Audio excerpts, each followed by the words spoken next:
तो आपने इससे रिलेटेड न्यूज जरूर देखी होगी, ईरान एंड यूएसए के बीच बढ़ती हुई टेंशन। इंडिया को हमेशा ही स्टेबल ईरान चाहिए, चाहे वो यूएसए कंट्रोल करे, चाहे वो करंट रेजीम खामेनी की रेजीम कंट्रोल करे, क्योंकि ईरान इंडिया के लिए बहुत ज्यादा इंपॉर्टेंट है। ईरान ओनली गेटवे है central Asia, Europe and Russia को लैंड रूट से कनेक्ट करने का। जो हमारा चाहवार पोर्ट है इंडिया ने उसमें मैसिवली फंड किया हुआ है, मैसिवली इन्वेस्ट किया हुआ है। एंड चाहवार पोर्ट से हमारा yearly 2.7 billion trade yearly cross होता है, चाहे वो आप लगा लो ईरान से या फिर जो ट्रेड वहां से कंट्रोल होता है, क्रॉस होता है चाहवार पोर्ट से, तो वो 2.7 बिलियन डॉलर्स का ईयरली ट्रेड है। अगर ईरान अनस्टेबल हुआ, यूएसए के उसके ऊपर प्रेशर आएंगे, यूएसए के उसके ऊपर सैंक्शन आएंगे, एंड आज ये सारी चीजें हो रही हैं। इंडिया की एक स्ट्रेटेजिक जियोपॉलिटिक ब्लंडर है कि हमने पीओके को इंडिया का हिस्सा नहीं बनाया, जो हमारे बहुत 1947 में हमें ले लेना चाहिए था। तो आज हमें ये प्रेशर झेलने की नौबत ना आती। तो यूएसए एंड ईरान के बीच में मस्कट, जो ओमान की कैपिटल है, वहां पर टॉक्स हुई है। एंड इसमें यूएसए की डिमांड्स थी, ध्यान से सुनना। पहली डिमांड यूएसए की थी कि ईरान अपना न्यूक्लियर प्रोग्राम को कैंसिल करेगा। दूसरी डिमांड यूएसए की थी कि ईरान अपनी बैलिस्टिक मिसाइल्स को बंद कर देगा। मींस जो 500 किलोमीटर के ऊपर की रेंज रखती हैं, वो मिसाइल को ईरान बनाएगा नहीं, वो मिसाइल्स को ईरान डिमोलिश कर दे। ठीक है। एंड 500 किलोमीटर क्यों रखा है वो मैं आपको आगे वीडियो में बताऊंगा। एंड थर्ड जो यूएसए की डिमांड थी वो थी कि ईरान अपने प्रॉक्सीज को, जो हिजबुल्ला हुती विद्रोही हैं, इनको फंड करना बंद करे। चौथी, fourth and last demand USA की तरफ से रखी गई कि ईरान जो अपने पीपल्स को, इंटरनली पीपल्स को मार रहा है, प्रोटेस्टर्स को क्रश कर रहा है, उसको बंद करे। तो इस पर जो ईरान के फॉरेन मिनिस्टर हैं, जो वहां पर डेलीगेशन बात करने के लिए यूएसए के साथ गई थी, उन्होंने क्लियरली कहा कि कि जो बैलिस्टिक मिसाइल्स का आपका जो डिमांड है, जो आपकी प्रॉक्सीज की डिमांड है, जो आपकी प्रोटेस्टर के रिलेटेड डिमांड है, ये तीनों ईरान के इंटरनल मैटर है, इनमें हम दखलंदाजी आपको नहीं करने देंगे। बेसिकली ईरान ने कहा कि ये तीनों चीजें नहीं मानी जाएंगी। ईरान ने कहा कि हाँ, आप लोग न्यूक्लियर पे बात कर सकते हैं, हम न्यूक्लियर टॉक्स को कंटिन्यू कर सकते हैं कि तो देखिए, यूरेनियम एक ही होता है, वही यूरेनियम पावर प्लांट बनाने के लिए चाहिए, जो इलेक्ट्रिसिटी प्रोड्यूस करने के लिए, वही यूरेनियम न्यूक्लियर वेपन बनाने के लिए चाहिए। बट फर्क सिर्फ इतना है कि जो पावर प्लांट बनाने, पावर जनरेट करने वाला यूरेनियम होता है, वो कम एनरिच होता है कंपेयर टू न्यूक्लियर वेपन बनाने के लिए। तो ईरान कह रहा है कि हम आपसे ये बात कर सकते हैं कि हम जो यूरेनियम को इनरिच करें वो इतना कर सकते हैं कि हम अपनी एनर्जी जरूरतों को पूरा कर सकें, उससे एनर्जी ले सकें। तो देखिए, ये जो 4 डिमांड यूएसए ने रखी थी, उसमें से एक डिमांड के ऊपर ईरान बात करने के लिए राजी है, बट 3 डिमांड्स को ईरान ने बिना बातचीत करे ही डिनाई कर दिया। तो इसके ऊपर ईरान के ऊपर यूएसए ने एक न्यू सैंक्शन इम्पोज कर दिए हैं। उसने मे बी अब के सैंक्शन ऑयल सैंक्शन होंगे कि जो ईरान की रेजीम को मेन पावर ऑयल बेचने से मिलती है। ऑयल बेचने में सबसे ऊपर चाइना आता है। ठीक है। तो चाइना, इंडिया भी ऑयल खरीदता है बट कम खरीदता है। तो यूएसए का भी मेन टारगेट, ट्रंप का मेन टारगेट है कि अगर हमें ईरान के ऊपर कंट्रोल करना है तो हमें उनके फंड्स बंद करने होंगे। तो आपका इसमें के ऊपर क्वेश्चन होगा कि यूएसए मिलिटरीली क्यों नहीं इन्वॉल्व हो रहा। तो देखिए, जो ट्रंप ने अनाउंस किया था कि हमारा एक ब्यूटीफुल आर्माडा ईरान के ऊपर चढ़ने के लिए आ रहा है, तो वो घेराबंदी हो चुकी है। ठीक है। बट यूएसए को भी पता है ईरान की बैलिस्टिक मिसाइल पावर का। तो यहां पर आ जाती है यूएसए की 500 किलोमीटर बैलिस्टिक रेंज वाली डिमांड ईरान के लिए। तो जो 12-13 दिन में जो ईरान इजराइल की वॉर हुई थी, 12-13 डे वॉर हुई थी, उसमें ईरान ने क्लियरली अपनी बैलिस्टिक मिसाइल पावर को दिखा दिया था। एंड ईरान के पास आराम से 4 से 3,000 बैलिस्टिक आर्सेनल है। मे भी बताया ये जा रहा है, जो ओपन सोर्स इंटेलिजेंस आ रही है, बट रियलिटी किसी को नहीं पता। तो यहां पर आप यहां पर साइड पर ईरान की मिसाइल्स देख सकते हो, उनकी रेंज देख सकते हो। ईरान की एक मिसाइल की तो range may be basically max range Iran की मिसाइल्स की 2500 किलोमीटर है। एंड ये आप मैप देख सकते हो कि कहां कहां तक ईरान की मिसाइल्स हिट कर सकती है। ईरान की मिसाइल देखिए, इंडिया का भी काफी पूरा बेसिकली मोस्टली इंडिया का पार्ट कवर कर रही हैं। रशिया, यूक्रेन, यूरोपियन नेशंस, तो बेसिकली मिडल ईस्ट की हर एक कंट्री ईरान के टारगेट में है। एंड यहां पर आपका कंसर्न होगा कि इंडिया तक क्यों ईरान की मिसाइल की पहुंच है। तो अगर मैं आपको इजराइल की मिसाइल की पहुंच दिखाऊं तो देखिए, वो भी इंडिया तक आती हैं। बट चीज ये होती है ना कि कंट्री के रिलेशन उस देश के साथ कैसे हैं। एंड ईरान हमारे ऊपर अटैक कर ही नहीं सकता, क्योंकि उसको पता है जो रिटेलिएशन आई थी ना, वो ऑपरेशन सिंदूर से भी भयंकर होगी। एंड ईरान के साथ हमारे बहुत ही अच्छे रिलेशन है, स्टेबल रिलेशन है। जो हम इन्वेस्टमेंट्स ईरान में कर रहे हैं मींस अच्छे रिलेशन है, सही रिलेशन ईरान के साथ हम न्यूट्रल रिलेशन बनाकर चले हुए हैं।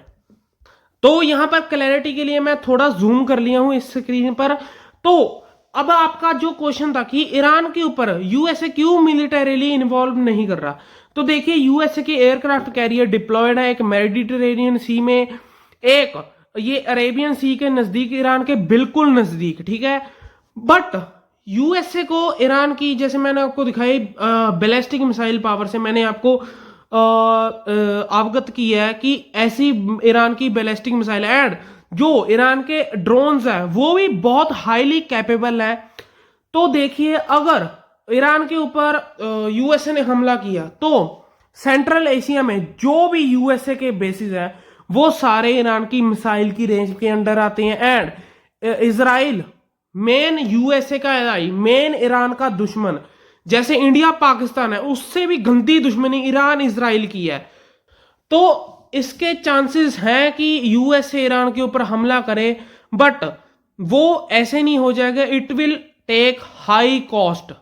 तो आपका इसके ऊपर सवाल होगा कि इंडिया को ईरान से क्या मतलब। तो देखिए, जो लैंड पाकिस्तान के कब्जे में है, पीओके, ठीक है, शायद में भी इतना सा है, ये रफली मैं आपको एग्जांपल के लिए बता रहा हूं। तो सेंट्रल एशिया को कनेक्ट करने के लिए, अगर हमें सेंट्रल एशिया को कनेक्ट करना है, ठीक है, उसके लिए हमारे पास एक ही लैंड रूट था जो कि वाया पीओके, वाया कश्मीर था। बट पाकिस्तान का उसके ऊपर अभी कंट्रोल है। हम यहां पर से तजिकिस्तान, अफगानिस्तान का वखान कॉरिडोर, एंड यहां पर से Turkmenistan, Uzbekistan, Kyrgyzstan, Kazakhstan, central Asian country से कनेक्ट कर सकते थे।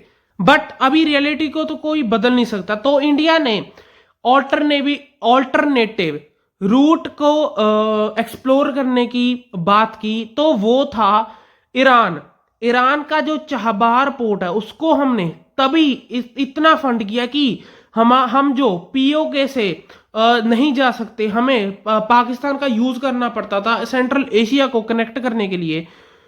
तो वो हमने इस चीज से ये एक सेकंड रूट निकाल लिया, ईरान से वाया अफगानिस्तान, फिर सेंट्रल एशियन कंट्रीज को हम कनेक्ट कर सकते हैं। एंड तो ये जो चाबहार पोर्ट है, इससे हम रशिया को, यूरोप को, रशिया के सेंट पीटर्सबर्ग जो उसका वहां पर पोर्ट है, वहां तक हम कनेक्टिविटी बना सकते हैं सेंट्रल एशियन कंट्रीज, जो हमारा मेन गोल है। एंड अभी मैं बता दूं कि ये पोर्ट से हमारा एनुअल ट्रेड 1 साल का इस चाबहार पोर्ट से जो गुजरता है, जो हम ट्रेड करते हैं ईरान के और इंडिया के बीच, टोटल जो मींस की जो अफगानिस्तान को, सेंट्रल एशियन कंट्री को जो ट्रेड जाता है वो $2.7 बिलियन का है। तो इतना नुकसान चाबहार पोर्ट को लॉस्ट करने का इंडिया कभी भी नहीं उठा सकता। अभी यूएसए एंड इंडिया के बीच में नेगोशिएशन चल रही हैं। जो हमें वेवर 6 मंथ का दिया हुआ था वो अभी अप्रैल में खत्म हो जाएगा। एंड जब हमने चाबहार पोर्ट को एक्सेस किया था तो इंडिया बहुत खुश था, क्योंकि इससे हम इंडो पैसिफिक यूरेशिया लैंडमास को दोनों को कनेक्ट कर सकते थे। इंडिया एंड यूरोपियन यूनियन के बीच में हम फ्यूचर में जो हमें बात चल रही है कि हम एक लैंड रूट बनाएंगे इंडिया के जो मुंबई या गुजरात पोर्ट से होता हुआ चाबहार पोर्ट से फिर जाएगा वो रशिया एंड यूरोप तक। तो इस चीज को लेकर हम बहुत ही ज्यादा एक्साइटेड थे। एंड ये हमारी रिलायबिलिटी पाकिस्तान से कम करता है। तो यही वजह है कि इंडिया को एक स्टेबल ईरान चाहिए, क्योंकि अगर ईरान में अनस्टेबिलिटी होगी तो वहां पर यूएसए का बेसिकली प्रेशर आएगा ही आएगा, यूएसए के सैंक्शन का डर होगा ही होगा। इसी बीच खबर ये आ रही है कि जो हमें बजट अनाउंस किया है उसमें चाबहार पोर्ट के लिए फंडिंग क्यों नहीं है। इंडिया ने 120 मिलियन डॉलर्स को कमिट किया था कि हम चाबहार पोर्ट में इन्वेस्ट करेंगे। एंड इंडिया ने ये रकम पूरी कर दी है। 120 मिलियन माने 1000 करोड़ इन इंडियन रुपीस, ठीक है। तो ये रकम इंडिया ने पूरी कर दी है। इसके ऊपर अगर ये रकम 120 बिलियन डॉलर हमने इन्वेस्ट कर दिए तो इसके ऊपर हमें फंड्स एलोकेशन करने की क्या जरूरत है।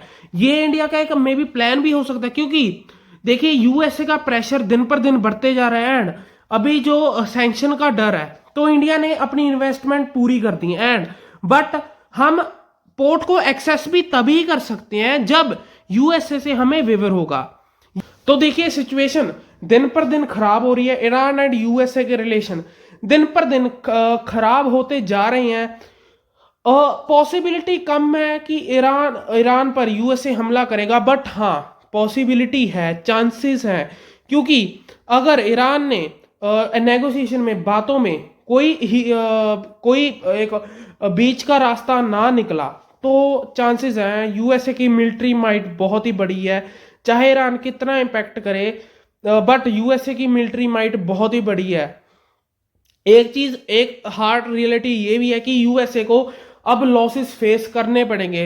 ईरान कोई वेनेजुएला नहीं है कि आप जाओगे डेल्टा फोर्स उतारोगे वहां पर काम कर कर निकल आओगे। ईरान एक बड़ी ताकत है, बैलिस्टिक मिसाइल कैपेबिलिटी ईरान ने इसलिए ही मे भी बनाई है कि हमारे पास न्यूक्लियर के बिना एक और डेटरेंस तो होनी चाहिए। एंड आपका इसके रिलेटेड क्या ओपिनियन है कि इंडिया को चाबहार पोर्ट के रिलेटेड यूएसए से हमें बातचीत करते रहने चाहिए, हमें वेवर लेते रहने चाहिए क्या, या फिर हमें हमारा टैक्स पेयर का मनी खराब नहीं करना चाहिए? आपका इसके ऊपर क्या ओपिनियन है? ठीक है, जो एनालिसिस था वो आपको मैंने वीडियो में एक्सप्लेन कर दिया। रिस्पेक्टफुली अपने थॉट्स कमेंट सेक्शन में उतारना, बताना। तो ये थी आज की वीडियो। अगर आपको वीडियो अच्छी लगी तो वीडियो को लाइक कर देना एंड चैनल को सब्सक्राइब कर देना। हम मिलते हैं एक और नई वीडियो में, तब तक के लिए take care and good bye.